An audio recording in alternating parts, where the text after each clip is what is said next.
안녕하세요. 저는 30대 중반의 돌싱이에요. 제가 이렇게 사연글을 작성하게 된 건 기가 막히고 욕도 나오는 제 이혼 과정 때문인데요. 정말 세상에 믿을 놈 하나 없다는 교훈을 비싼 값을 치르고 톡톡히 배웠다고 생각해요. 저희 집은 부자는 아니었지만 부족함 없이 자랐어요. 풍족하게 컸다기보다는 외동딸이라 아버지가 이것저것 다 챙겨주셨으니 제 딴에는 부족함 없이 컸다고 생각해요. 그런 저에게 부족한 게 있다면 그건 엄마의 존재였죠. 그리고 그건 제가 작은 결혼식을 생각하게 된 계기가 됐어요. 아버지를 혼주석에 혼자 앉히고 싶지 않았고 어머니의 빈자리를 실감하고 싶지도 않았으니까요. 그런 제 생각에 동의를 해준 건 남편이 처음이었어요. 제가 남편과 만나게 된 이유는 대학 동기 때문이었어요. 친하게 지낸 적은 없었는데 자기 친오빠랑 잘 어울릴 것 같다며 만나보라고 하더라고요. 그때는 갑자기 연락해서 자기 가족을 소개해주는 것에 놀랐지만 별 생각 없었던 것 같아요. 그때 좀 더 주의를 기울였어야 하는 건데. 어쨌든 그렇게 동창의 소개로 그녀의 오빠를 만나게 됐고 우리가 같은 회사에서 일한다는 우연이 겹치며 저희 사이는 마치 운명 같은 것이 있다고 믿게 됐어요. 비밀리에 사내 커플이 되어 만나는 건 무척 재미있었어요. 그리고 그 사람은 저처럼 작은 결혼식이라는 것에 크게 공감해 주었고 자기도 원한다면 그런 작고 아기자기한 결혼식을 하고 싶다고 했죠. 그렇게 가까워진 저희는 결혼을 하게 됐어요. 가족들과 친구들만 불러서 소박하게 한 결혼. 시댁 식구들도 너무나 좋아해 줬어요. 우리는 축의금 같은 건 필요 없다. 이렇게 프라이빗하게 하니 너희한테 집중할 수 있어서 좋다. 그런 이야기를 시모가 했죠. 그 당시 제가 시댁에 받은 인상은 이런 푸근함과 이상할 정도로 허세와 허영이 있다는 점이었어요. 그리고 그런 점 때문인지 저와 친정아버지에게 손을 벌리는 일이 종종 있었어요. 적은 액수부터 시작해서 몇백씩 큰 액수까지. 그래도 신경 안 썼어요. 어차피 다 우리한테 돌아올 거라는 생각이었으니까요. 남편은 무척 잘해줬어요. 우리 사이에 아이가 없다는 게 조금 문제이긴 했지만 아직 결혼 생활한 지 길지 않으니 곧 생길 거라는 믿음도 있었죠. 다정하고 상냥하고 나를 공주처럼 대해주는 남편에게 단점이랄 게 있다면 바로 친구가 많다는 것과 여전히 비밀 연애를 좋아한다는 것이었죠. 저와 있을 때는 저에게 집중하던 남편은 친구가 불러 나가기만 하면 연락이 뚝 끊겨 제 걱정을 사고는 했죠. 그리고 회사에 결혼한 사람이 같은 회사 사람이라고 밝히고 싶었는데 남편이 그걸 못하게 하더라고요. 직원들을 초대하지 않은 결혼식이라 제 동기들과 상사들은 제가 결혼한 것을 나중에 알게 됐거든요. 그리고 그 상대방이 우리 회사 사람이라는 건 아무도 모르고 있었고요. 남편은 집 주소를 시댁 본가로 적어서 제출했기 때문에 알아채는 사람이 없었어요. 그때는 이런 주도면밀한 점이 그냥 사내 연애의 불편함 때문인 줄 알았는데 나중에 알고 보니 그게 아니었더라고요. 그렇게 1년쯤 결혼 기간을 유지하고 있었는데 그 사건이 제게 일어났어요. 남편이 며칠 전부터 폰으로 시계를 하나 찾아보고 있더라고요. 슬쩍 보니 비싼 브랜드는 아니었지만 신경이 쓰이는지 내내 보고 있더라고요. 사고 싶은 건가? 하는 생각으로 가만히 떠올리니 곧 결혼기념일이 다가오더라고요. 저는 남편이 원하는데 사지 못하는 것처럼 보여 제가 사주기로 마음먹었어요. 그래서 몰래 남편이 보던 시계의 모델명을 알아낸 뒤 저도 여러 SNS로 그 시계를 검색해봤어요. 착용한 사진이라던가 금액대가 괜찮은지 그리고 쓸만하고 하자는 없는지. 그렇게 사람들이 올린 사진들을 보는데 아주 작은 한순간 제 눈을 사로잡은 사진이 하나 있더라고요. 사진을 착용한 한 남성의 사진이었는데 얼굴은 나오지 않았고 상체만 나온 사진이었죠. 그 남자의 손에는 시계를 차고 앉아 있었어요. 그런데 그 옷이 묘하게 익숙하더라고요. 넥타이나 정장의 조합이 눈에 익었어요. 그렇지만 중요한 건 따로 있었어요. 사진의 남성은 왼손에 시계를 차고 검지를 들어올린 포즈였는데 손가락에 있는 점이 남편과 똑같더라고요. 손가락 점은 흔한 것도 아니고 모양과 크기까지 비슷하니 저도 당황스러웠어요. 작은 점이었으면 찍히지 않았을 테지만 생각보다 큰 점이라 선명하게 찍혀 있더라고요. 저는 순간 당황해서 그 사진을 올린 게시자의 SNS를 타고 들어갔어요. 그런데 사진 아래 적힌 문구가 더 신경 쓰였어요. 사랑하는 사람, 내 사람.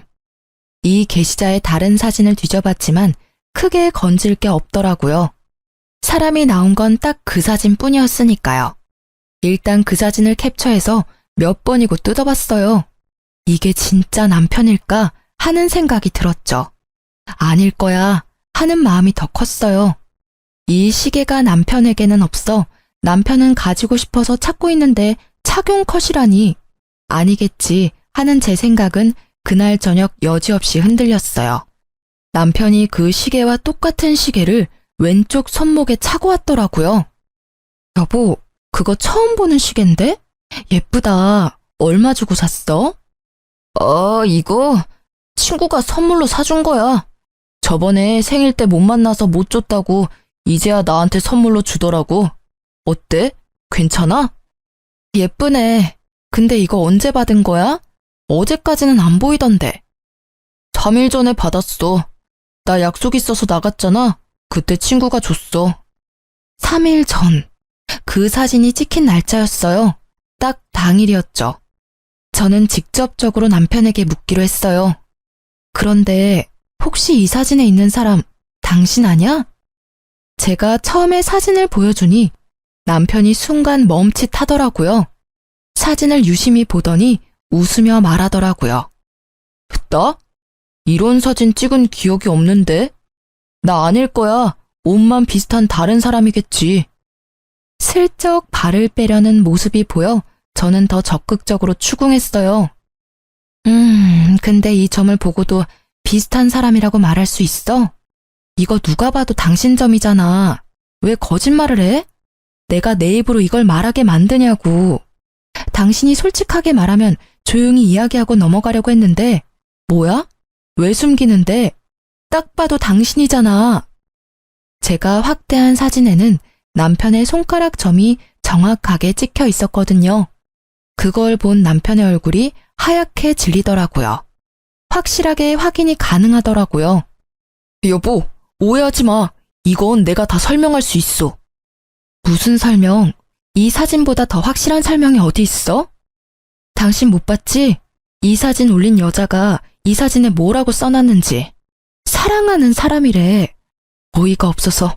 당신은 밖에서 뭘 하고 다니길래 이런 사진이 올라오는데 왜 내가 이 사진을 보도록 만드는 거야? 다 그 여자가 착각해서 버린 짓이야. 진짜로 하루만 만나달라고 했고 하루만 만났어. 시계는 선물로 준다길래 그거 하나 받았을 뿐이야. 당신 싫으면 이것도 갖다 버릴게. 그러면서 남편은 차고 있던 시계를 후다닥 던져버리더라고요. 난 다른 건 몰라도 바람은 절대 용서 못해. 결혼 전에도 말했잖아. 도대체 언제부터 바람을 핀 거야? 우리 결혼한 지 이제 1년밖에 안 됐어. 그런데 벌써 바람? 내가 계속 믿고 이 결혼을 유지해도 괜찮은 거야? 버럭거리는 제 소리에 남편은 그 자리에 무릎을 꿇고 손바닥을 싹싹 빌더라고요. 여보, 진짜 미안해. 상대방이 한 번만 만나달라면서 부탁하길래 한 번만 만나주면 포기한다길래 그랬어. 다 끊을게. 이 시계도 버려버릴 테니까 제발 용서해줘. 과장된 모습이 실소를 나오도록 만들었지만 정말로 나와 헤어지고 싶은 생각은 없구나 하는 생각이 들었어요. 이혼하기 싫으면 그 여자랑 관계 당장 끊어. 내가 보는 앞에서 헤어지자고 이야기하고. 남편은 후다닥 폰을 꺼내더니 문자를 작성하더라고요. 우리 그만하자. 앞으로 연락하지 마. 나한테는 와이프뿐이야. 그 문자를 보여주며 눈앞에서 보내더라고요. 그거 하나로 믿기는 힘들었죠. 그렇지만 남편은 제가 용서해준 그날부터 제게 엄청 잘해주기 시작했어요. 일찍 집에 들어오고 어디 놀러 가지도 않고요. 또 친구도 만나러 가지 않았죠. 가끔 혼자서 시댁에 다녀올 때도 있었는데 그럴 때는 시댁에서 연락을 줬어요. 그러니 다른 사람 만날 틈이 없었어요. 그쯤 되니 냉랭했던 제 마음도 조금은 풀렸어요. 남편은 매번 제가 좋아하는 선물들을 가져오며 제 눈치를 보더라고요. 그게 눈에 보이니 계속 화만 낼 수도 없었어요. 솔직히 찝찝한 생각은 마음속 어딘가에 있었지만 일단 넘어가기로 했어요. 남편에게 이혼 의사가 없고 한 번의 실수였다는 말을 믿기로 했거든요. 남편의 외도 사실을 알게 된 시모는 연락이 와서 남편 욕을 엄청 하고는 제게 이해하라며 남자들 한눈 파는 거 흔한 일이지만 돌아오는 게 그리 쉬운 일은 아니라고 했어요. 살다 보면 그런 일도 겪으면서 단단해진다나? 이때 저는 그저 시모가 제 편을 들어줬다는 사실에 마음을 최대한 풀려고 노력했던 것 같아요. 그렇게 시간이 지나고 그 상처가 아물어질 때쯤 이번에는 회사 분위기가 어수선하더라고요. 저를 보는 주변 사람들의 눈빛이 따갑더라고요. 숨어서 지켜보는 사람들이 있는 한편 대놓고 저에게 틱틱대는 직원도 있더라고요. 저는 너무 답답한 마음에 회사에서 나와 바람을 쐬는데 그때 저와 그나마 친한 직원이 지나가더라고요. 저는 서둘러 그 직원을 붙잡았어요. 저기, 오랜만이야. 잠시 나하고 이야기 좀 할 수 있을까? 혹시 나 요즘 회사에서 이상한 소문 돌아? 언니, 몰랐어요? 나는 당연히 알고 있을 줄 알았는데. 지금 난리 났어요. 옆 부서에서 일하는 영미 씨 알죠? 영미 씨가 언니가 자기 남자 뺏어간 여자라고 회사 여직원들 사이에서 엄청 소문내고 다녀요. 그거 진짜는 아니죠. 영미라는 여직원은 저보다 3살이 어린 여자였어요. 직급은 낮고 예쁘장하게 생긴 여자. 내가 왜 그 여자 남자를 뺏어가? 나 1년 전에 결혼해서 남편 있어. 작은 결혼식이라서 직원들 초대는 못했지만 그래도 결혼식까지 하고 혼인신고까지 한 남편이 있는데 갑자기 무슨 남자? 착각한 거 아니야? 정말요? 그런데 그 영미 씨 말로는 자기는 몇 년을 사귀었다고 하던데 남편분이랑은 어떻게 만나신 거예요? 나 남편 여동생이 내 동창인데 소개시켜줬거든. 진짜 심각하게 착각하는 거 아니야? 언니가 설마 바람을 필 리는 없을 거고. 당연하지. 바람을 필 거면 이혼을 하고 당당하게 만나지. 뭘 숨어서 만나? 근데 진짜 왜 나를? 의아한 제 머릿속에 얼마 전에 시계 사건이 생각났어요. 남편이 바람을 폈다면 가능할 일일지도 모르죠. 그렇지만 남편은 그 여자와 아주 잠깐 만났다고 했는데 머릿속이 뒤죽박죽이었어요. 도대체 영미 씨는 왜 제가 자기 남자를 뺏어갔다고 하는 걸까요? 그 의문을 풀기 위해 저는 영미 씨를 직접 찾아갔어요. 제가 뭔가 알아야 답을 해줄 수 있을 테니까요. 그런데 그 여직원의 친구들이 저를 막더라고요. 마치 제가 그 여직원에게 화를 내러 온 것처럼 굴더라고요. 이 사람들의 머릿속에 제 이미지가 어떻게 정착되어 있는지 잘 알겠더라고요. 여기는 왜 오셨어요? 제 동기한테 화내러 오신 거면 저하고 이야기해요. 얘는 마음이 어려서 말도 제대로 못하니까요. 그래요. 솔직히 지금 저는 제 입장이 이해가 안 가요. 전 바람을 핀 적도 없고 남의 남자를 뺏은 적도 없어요. 동기분이 빼앗긴 남자가 누군지를 알려줘야 제가 맞다 아니다 말을 해줄 수 있잖아요. 도대체 누구를 말씀하시는 거예요? 정말 뻔뻔하시네요. 지금 그쪽 분이랑 결혼한 그 남편분이 제 동기의 오래된 남자친구였다고요. 갑자기 튀어나와서 돈으로 남자를 꼬시고는 두 사람 강제로 불륜처럼 만들었다면서요? 어떻게 순수하게 사랑하는 한 커플을 순식간에 불륜으로 만들 수가 있어요? 그러니까 두 사람이 사귀고 있는데 제가 끼어들어서 지금 제 남편을 빼앗았다는 말인가요? 그런데 그 말이 이상한 게 먼저 만났고 서로 좋아하면 결혼을 했으면 되잖아요. 그럼 제가 유부남을 꼬실 일은 없었을 텐데요. 저는 분명히 미혼이라는 제 남편을 남편의 여동생인 제 동창에게 소개받았거든요. 그건 그쪽의 일방적인 주장이잖아요. 유부남을 꼬신 건 아니지만 남의 남자 꼬신 건 맞는 말이잖아요. 그리고 가해자가 이렇게 피해자 찾아오는 거 문제 있다고 생각하거든요. 뒤쪽에 다른 동료들에게 보호받고 있는 영미라는 직원은 쪼그려 앉아 다른 사람의 품 안에서 부들부들 떨고 있더라고요. 이 여직원은 자기가 피해자고 저는 가해자라는 프레임을 이미 확실하게 만들어 뒀더라고요. 기가 찬 제가 더 이야기를 하고 싶었지만 상황이 좋지 않아 포기했어요. 그리고 집에 돌아와 남편에게 물어보기로 했죠. 당신 도대체 뭘 하고 다니는 거야? 회사에 이상한 소문 퍼진 거 알고는 있어? 내가 왜 남의 남자를 빼앗은 파렴치한 여자가 되어 있는 건데 설명 좀 해봐. 그 여자가 지금 자기가 피해자라고 완전 나를 천하의 나쁜 년으로 만들었다고. 갑자기 무슨 소리야? 나 그때 헤어졌어. 난 모르는 일이야. 정말로 몰랐어? 그런 소문이 회사에 지금...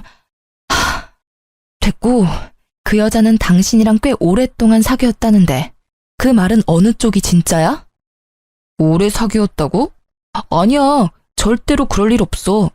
정말로 며칠 뿐이었다니까. 그리고 진짜 깔끔하게 헤어졌어. 상대방이 헤어진 거 앙심 품고 그런 짓 저질렀나 본데? 남편의 말에 저도 그 여자가 이상한 사람이라고 생각했어요. 헤어지자고 해서 앙심을 품었다고요. 그런데 그 다음날 그 상간녀에게서 연락이 왔어요. 무척이나 당당하게 만나자고 하더군요. 저는 상간녀가 나오라는 곳으로 나갔어요.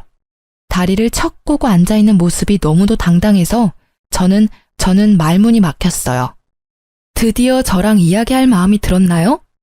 이렇게 불러내다니 의외네요. 회사에서는 그렇게 부들부들 떨고 있더니. 그때는 놀라서 그랬죠. 제가 보자고 한 이유는 간단해요. 그 남자랑 헤어져줘요.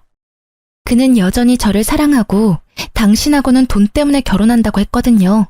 빨리 이혼하고 저 만나고 싶다고 하기도 했고요. 만약 헤어져주면 최소한 당신 이야기는 더 이상 퍼지지 않도록 해줄게요. 이미 퍼졌는데 더 이상 퍼지지 않도록 해준다는 건 큰 의미 없는 거 아시죠? 솔직히 저는 아직까지는 남편 말을 믿어요. 당신과 헤어졌다고 하더라고요. 최근까지 딴짓도 안 했고 당신 만나러 갈 시간도 없었어요. 아, 그거요? 혼자 시댁 자주 가지 않았어요? 그러고서 저한테 온 거예요. 가족한테는 거기 있다고 말해달라고 했고요. 전 그 집 사람들하고도 친하거든요.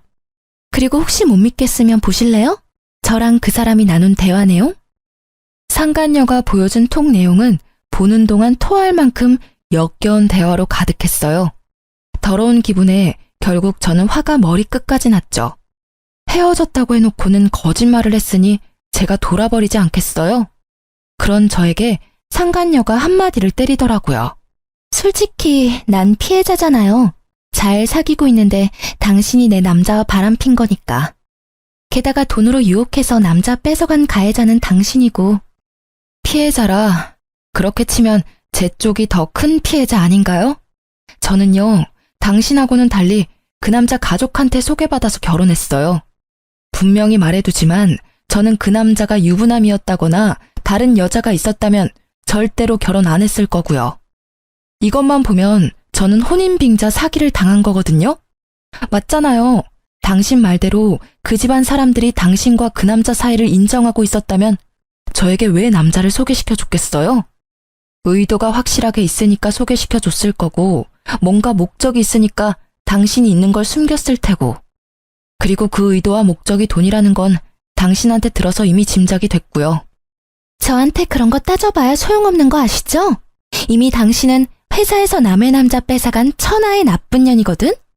회사에 얼굴을 들고 다닐 수 없을 정도로 퍼졌으니 회사 그만두고 내 남자하고도 당장 헤어져. 당신 때문에 우리 애는 지금 호적에도 올리지 못하고 아빠 없이 크게 생겼거든? 여기서 진짜 빡쳤어요. 애가 있었다는 걸 처음 들었잖아요. 그만큼 오랜 세월 함께 해왔다는 걸 들으니 배신감이 확 밀려왔어요. 저는 그녀의 말에 즉시 이혼을 결심했어요. 그렇지만 상간녀에게는 이혼해주겠다 이야기하지 않았어요. 저만 당할 수 있나요? 전 회사를 그만둘 생각도 없었고 이대로 천하의 나쁜 년이 되고 싶은 생각은 추호도 없었죠. 그래서 그 상간녀에게는 남편과 이야기해보고 결정하겠다고 하고 헤어졌어요. 그렇지만 언제까지고 냉정하게 유지하는 건 못할 짓이더라고요. 그래서 시댁으로 찾아가서 한바탕 했어요. 다들 알고 계셨죠? 여자 있는 거. 심지어 애 있는 것도 아시면서 저하고 이 남자 결혼시킨 거죠? 이 혼인은 무효고 당장 이혼할 거예요. 그리고 이 집안 사람들 싹 다 고소할 거예요. 아가, 제발 다시 한번 생각해보면 안 되겠니? 이혼은 안 된단다. 그 여자는 멀리 보내마. 절대로 네 눈앞에 띄게 하지 않을 거야. 두 사람을 억지로 갈라놓는 한이 있더라도 너희는 헤어지면 안 돼. 도대체 무슨 생각들을 하셨던 거예요? 여기 있는 사람들 전부 한통속이에요? 처음부터 나한테 의도적으로 접근한 거냐고요. 어쩐지 몇십만 원부터 몇백만 원까지 돈 빌려달라고 할 때부터 내가 알아봤어야 했는데 그 여자 한 말 중에 틀린 말이 없네요. 돈 때문이라더니 내가 미쳤지. 여보, 정말로 이혼은 안 돼. 그 여자랑 진짜 깨끗하게 헤어질게. 그리고 애도 어차피 호적에 안 올렸으니까 난 깔끔하잖아. 그러니까 제발. 깔끔 같은 정신 나간 소리를 하는 남편을 보며 저는 버럭할 수밖에 없었어요. 당신한테 제일 짜증나. 당신 헤어졌다고 해놓고 오늘 아침에 그 여자한테 보낸 톡에도 사랑한다고 적어보냈더라. 그리고 시댁에 간다고 한 날 빠짐없이 그 여자 집에 갔었다며? 그런 주제에 뭐? 이혼은 안 돼? 네가 안 된다고 하니까 더 하고 싶네. 그리고 헤어진다고? 저번에도 헤어진다고 해놓고 못 헤어졌으면서 이번이라고 그게 가능하겠어? 더 꽁꽁 숨겨놓고 찾아다니겠지. 한 번 속지 두 번은 안 속아. 결국 저는 저를 붙잡는 망할 놈의 집안 사람들을 다 뿌리치고 얼른 짐 싸서 친정으로 돌아오게 됐어요. 친정으로 돌아온 저는 진짜 미쳐버릴 것 같았어요. 머릿속에는 배신당했다는 생각으로 가득했고 비참함과 상처 입은 자존심 때문에 온통 복수하고 싶은 생각뿐이었어요. 두년 놈들과 그 가족들에게까지요. 정말 수치스러움으로 회사를 가는 것조차 힘들었지만 제가 나가지 않으면 정말 패배자가 될 것 같아서 이악 물고 출근했어요. 회사에서는 여전히 불명예스러운 소문이 가득했고 저는 그 소문을 의식하지 않으려 했지만 소문을 믿고 있는 사람들이 저를 의식하니 어쩔 수 없이 제 의도와는 다르게 시달리게 되더라고요. 그래서 저는 정면으로 부딪히기로 했어요. 우선은 상간녀를 만나기로 했죠. 이혼 준비 다 되셨어요? 남편도 나하고 이혼하기를 원하면 당신 말처럼 이혼해 줄 거야. 만약 남편이 이혼을 원하지 않으면 이혼은 안 할 거고. 그리고 당신이 요구한 이직은 절대 안 돼. 나도 나름의 커리어가 있고 힘들게 그 자리까지 올라갔거든? 상간녀는 회사를 그만두지 않겠다는 말에 불만족스러운 표정으로 저를 쳐다보더라고요. 게다가 이혼을 해주겠다고 했음에도 못 믿는 것 같은 표정으로 나를 쳐다봤어요. 그래서 말했죠. 의심하는 것 같네? 내가 전화해서 직접 물어볼게. 그럼 됐지? 저는 스피커폰을 켠 채 남편에게 전화를 걸었어요. 상간녀는 몰랐을 거예요. 이 남자가 저와 헤어지고 싶지 않은 이유를요. 그 사람이 이 여자를 만나서 놀고 먹고 하는데 필요한 돈은 우리 친정아버지 주머니에서 나온 돈이었거든요. 만약 지금 당장 이혼하면 남편 놈은 파산할 것이고 그 집안 사람들조차 당장 아버지에게 빌린 돈을 갚아야 했어요. 남편 놈은 그걸 알기에 저와 이혼을 절대 하지 않겠다고 버티고 있었던 거였죠. 저는 의기양양했어요. 그리고 남편이 전화를 받았죠. 이혼 준비는 잘하고 있어? 이혼 서류 작성할 거야. 여보, 제발 다시 생각해봐.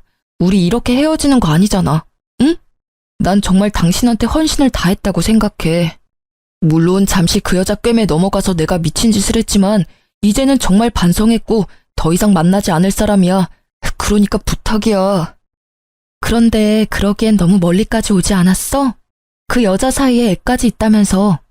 듣지 않았으면 정말 당신이랑 그 여자 사이가 아주 잠깐뿐이었던 걸로 오해할 뻔했어. 일부러 당신이 그렇게 말한 거 아니야? 정말로 그런 거 아니야. 그 여자애는 진짜 내가 모르는 애야. 나 호적 깔끔하다니까. 그 여자가 물귀신 작전 쓰는 거야. 나 말고 다른 남자 애일지는 누가 알겠어? 그렇게 남자 꼬시기 좋아하는 여잔데. 발 빼는 남편의 목소리에 기가 찼는지 상간녀가 제 폰에다 대고 크게 소리를 질렀어요. 야, 너 말 다 했어? 미친놈이, 네가 감히 우리 애를 들먹여? 친자 검사라도 해볼래? 그래서 강제로 친부되도록 만들어줄까? 너 헤어진다면서. 이 여자랑 헤어지고 나랑 만나겠다면서. 근데 왜 매달려? 내가 회사에 소문 안 냈으면 절대로 헤어질 일 없었겠네. 너 왜 거기 있어? 야, 설마 네가 와이프한테 그딴 이야기 꺼냈어? 회사에 소문은 왜 내고 난리야? 좋게 좋게 해결하려고 했는데 너 때문에 다 망했잖아. 6년을 너랑 만났어.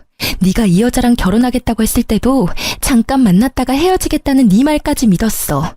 그런데 이제 와서 다른 소리를 해? 너 때문에 내가 미혼모가 됐는데. 내가 그래서 조용히 있으라고 했지. 왜 들쑤셔가지고 이렇게 일을 복잡하게 만들었냐고.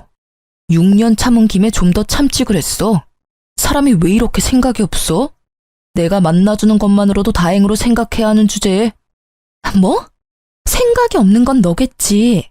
난 내 자식 아빠 없는 애로 만들기 싫으니까. 당장 이 여자랑 헤어지고 나랑 혼인신고해서 애 호적에 올려. 만약 안 하면 당신이 무슨 짓 했는지 회사에 다 떠벌릴 테니까. 둘이서 참 흥미롭게 싸우고 있더라고요. 저와 이혼하기를 거부하는 남편과 제가 이혼하기를 바라는 상간녀의 싸움이요. 듣고 있자니 남편은 계속 저를 속이려 했고 상간녀는 남편의 뜻인 것처럼 저와 이혼하기를 바랬더라고요. 상간녀가 이야기하지 않았으면 저는 계속 이런 사실도 모른 채 남편과 거짓으로 가득 찬 행복을 누리고 살았겠죠. 언젠가 터질 폭탄을 안고 말이에요. 두 사람의 대화를 듣던 저는 두 사람의 싸움을 끊었어요. 싸움 다 했어? 이렇게 들으니 속이 다 시원하네. 조만간 이혼 서류 갈 테니까 도장이나 찍어줘. 그리고 이혼하면 소송은 물론 상간녀 위자료 소송까지 같이 할 거니까 돈은 두 사람이 잘 마련해놔요. 상간녀 소송? 당신이 무슨 권리로 상간녀 소송이래?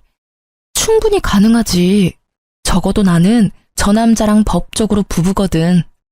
당신이라는 여자가 있다는 걸 몰랐고 그 남자 가족들에게 속아서 결혼한 것이기도 하고 회사에서는 나쁜 소문 퍼뜨리는 것도 명예훼손으로 소송 가능하니까 그것도 잘 대비하고 있으라고. 근데 저 남자나 가족들한테 상간녀 소송비 내달라고 하기는 힘들 거야. 이혼하면 우리 아버지한테 빌린 돈부터 갚아야 하거든. 저쪽 집안에서 많이 빌려갔으니까 그거 갚으면 돈이 안 남을지도 모르지. 저는 친절하게 그렇게 이야기해주고 혼이 나간 얼굴에 상간녀를 놔두고 나왔어요.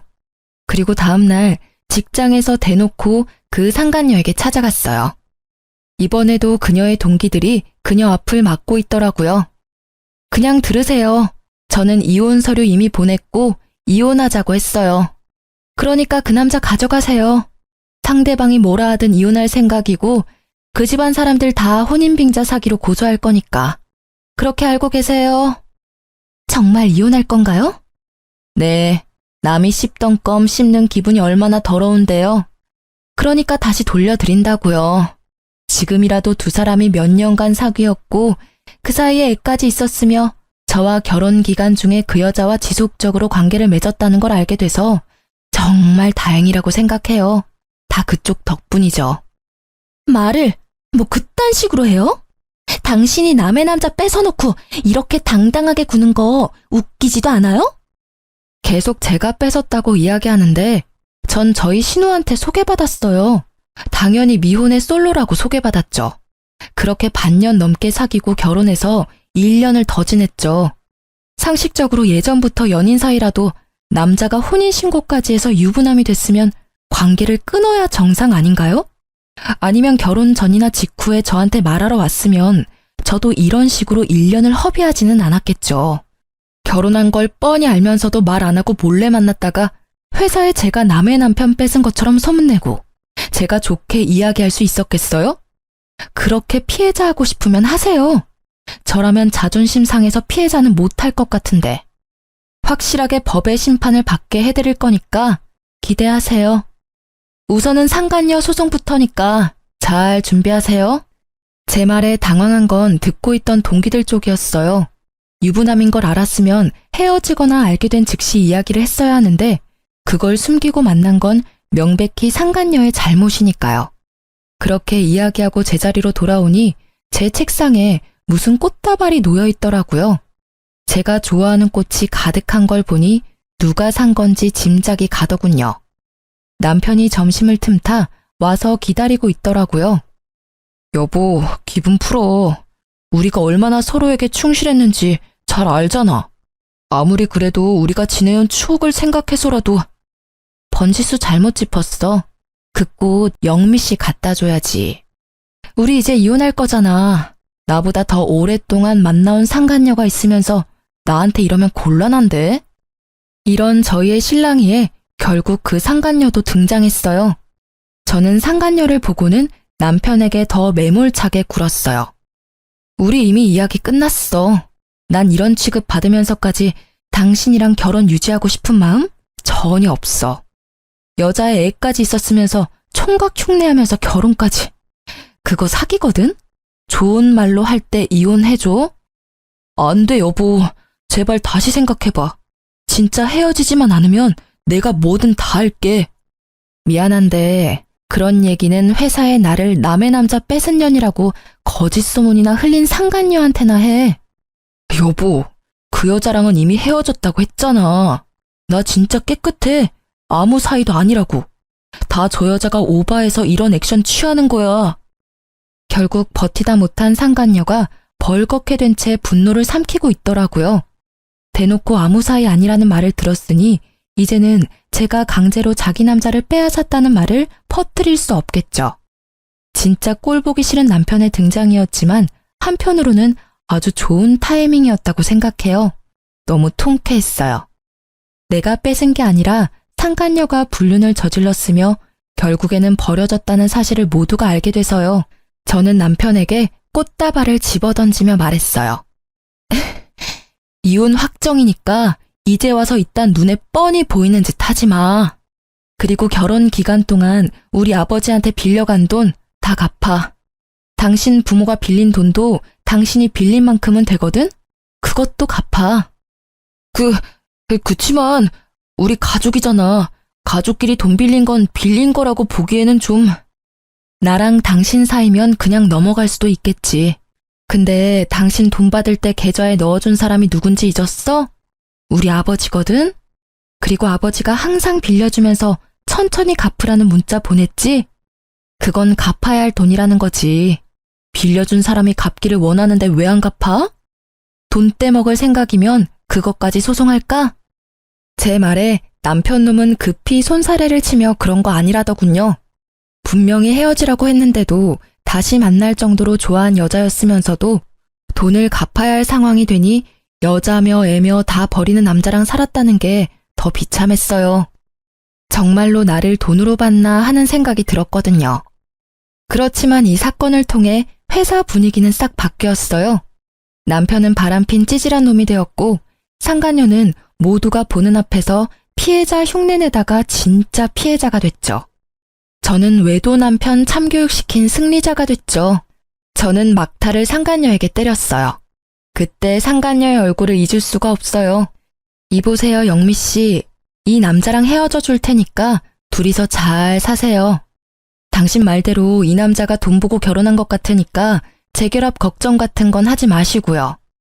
그냥 이 사람이랑 이 사람 부모님이 빌려간 돈이나 잘 갚으라고 하세요. 저랑 헤어지면 알콩달콩 잘 살 거라니 다행이네요. 빚도 두 사람이 벌면 빨리 갚지 않겠어요? 제 말에 남편은 아차 싶은 얼굴이더라고요. 공개적으로 상간녀를 무시하거나 저격하지 않았다면 상간녀는 아마 돈줄이 되어줄 수도 있었겠죠. 그런데 이미 상간녀는 자존심이며 평판이며 다 무너진 상태고 남편은 건널 수 없는 강을 건넌 상황이 됐으니 결국 그 뒤로 회사에 퍼진 소문은 상간녀를 피해자가 아닌 상간녀로 만들어버렸고 저에게 회사를 그만두라던 상간녀가 회사를 그만두게 됐죠. 다 자기가 뿌린 대로 거둔 법이에요. 그러기에 온 동네 소문은 왜 내고 다녔을까요? 이후에 이혼 소송은 이보다 더 힘들었어요. 남편은 절대로 이혼 안 해주겠다며 난리를 쳤고 남편 가족들도 저를 설득시키려 했죠. 저는 상간녀가 있는 데다가 애까지 있는 걸 가족들이 알았음에도 저를 소개시키고 결혼을 시켰으니 모든 것이 시댁과 남편의 책임이 있다고 이야기했어요. 결국 이혼 소송은 저에게 유리하게 진행됐죠. 전 남편은 결국 이혼 후 가지고 있던 집을 팔아 친정아버지에게 돈을 갚았어요. 물론 시부모가 빌린 돈까지 싹 다 갚았어요. 왜냐면 시부모가 빌린 돈도 남편이 자기 계좌에서 받았거든요. 시부모는 끝까지 모른 채 하고 대학 동기였던 신우는 내가 벼르고 있다는 말을 전해 들었는지 한국에 들어올 생각도 없는 것 같더라고요. 그래서 SNS에 경고글을 남겼더니 아예 SNS를 삭제했더라고요. 나중에 연락이 오기를 자신은 오빠가 해달라는 대로 해줬을 뿐이라며 결백을 주장하더라고요. 근데 알고 보니까 전 남편이 소개해주면 명품 가방을 사준다고 해서 그랬다더라고요. 가족이 이래서 가족인가 봐요. 똑같은 족속들이거든요.